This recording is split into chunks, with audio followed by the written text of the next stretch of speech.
Radio' শুনিছেনে? Radio' শুনক। প্ৰধানমন্ত্ৰীৰ দুদিনীয়া অসম ভ্ৰমণসূচী বৰাক ব্ৰহ্মপুত্ৰত 1 লাখ কোটিৰ প্ৰকল্পৰ আধাৰশিলা স্থাপন কৰিব। বৰাক ব্ৰহ্মপুত্ৰত 1 লাখ কোটি আধাৰশিলা স্থাপন কৰিব।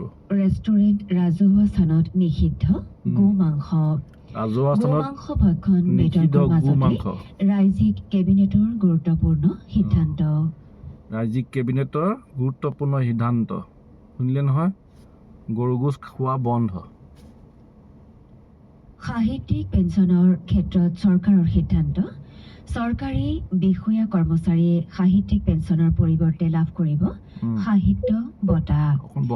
একালীন সাহায্য হিচাপে পাব 50,000 টকা।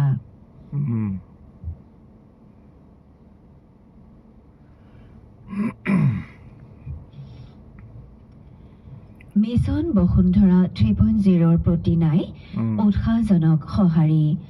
8টা নতুন সেৱা যোগ কৰাৰ পাছতো সীমিত লোকেহে কৰিছে ভূমি সম্পৰ্কীয় আবেদন। আচ্ছা, মানে মাটি কেলেংকাৰীত বেছি মানুহে হেৰি নাই, মানে ভালেই চাগে চবৰে। ইমন বিক্ৰমৰ গান অস্কাৰলৈ মনোনীত। শ্ৰোতাসকল, এতিয়া আহিছো কেইটামান খেলৰ বাতৰিলৈ। খেলা বাতৰি শুনি লওক। অস্কাৰ বঁটা পাইছে দেই ইমন বিক্ৰমে। আৰু অনূৰ্ধ্ব 19 বছৰৰ আইজনী বঁটা পাইছে সীমা বিশ্বাস। ভাৰত ব্ৰিছবেনত খেলিব জকভিচে। গুৱাহাটী মাষ্টাৰ্ছ 2024 বেডমিণ্টন প্ৰথম ৰাউণ্ডতে পৰাস্ত অসমৰ ইশাৰাণী বৰুৱা। পৰাজয়হে হ'ল। চেম্পিয়নছ ট্ৰফিক লৈ পুনৰ জটিলতা। পাকিস্তানৰ হাইব্ৰিড মডেলৰ প্ৰস্তাৱ মানি ল'বলৈ অস্বীকাৰ BCCIৰ। স্বাধীনতা দিৱস কাপত অইল ইণ্ডিয়া ছেমিফাইনেলত। আৰু দ্বিতীয় টেষ্টত 101 ৰানত জয়ী ৱেষ্ট ইণ্ডিজৰ বিৰুদ্ধে টেষ্ট শৃংখলাত বাংলাদেশৰ সমতা স্থাপন। এয়াই আছিল দৈনিক প্ৰকাশিত কেইখনমান বাতৰি কাকতৰ মুখ্য বাতৰিৰ শিৰোনাম। আচ্ছা, বাতৰি কাকতৰ শিৰোনাম দেই।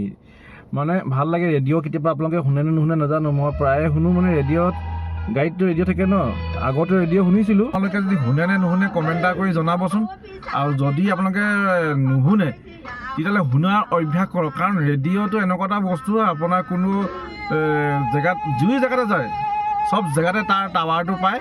আৰু মানে ৰেডিঅ' ফ্ৰিকুৱেঞ্চি বুলি কয়, টাৱাৰ নকয়, ফ্ৰিকুৱেঞ্চিটো পায়। আৰু বিভিন্ন ধৰণৰ বা বাতৰিবিলাক খেলৰ হওক, মানে বাৰী খেতি দিহা হওক, মানে বিভিন্ন ধৰণৰ তাত মানে অনুষ্ঠানবিলাকৰ খবৰবিলাক পোৱা যায়। সেইটো কাৰণে ভাল লাগে। স্বাস্থ্য সম্পৰ্কীয় হওক, যিকোনো আপুনি তাতে পোৱা যায়। সেইটো কাৰণে ভাল লাগে। ৰেডিঅ'টো শুনিলোঁ আৰু আপোনালোককো মানে জনাই দিলোঁ। আৰু ৰেডিঅ'টো আগতে খুব শুনিছিলোঁ, কলেজত পঢ়ি থকা অৱস্থালৈকে শুনিছিলোঁ। তাৰপিছতে বহুত বছৰ মানে শুনা নাছিলোঁৱেই। এতিয়া আকৌ ৰেডিঅ'টো মানে গাড়ীত ফিটিং হৈ আহিছে যে, সেইটো কাৰণে শুনিও ভাল লাগে শুনি পেলাই। তাৰে অকণমান ভিডিঅ' কৰি আপোনালোকক দিলোঁ। যদি ভাল পালে কমেণ্ট এটা কৰি জনাব। তো আজি ৰাখিছোঁ। Bye bye, enjoy Assam.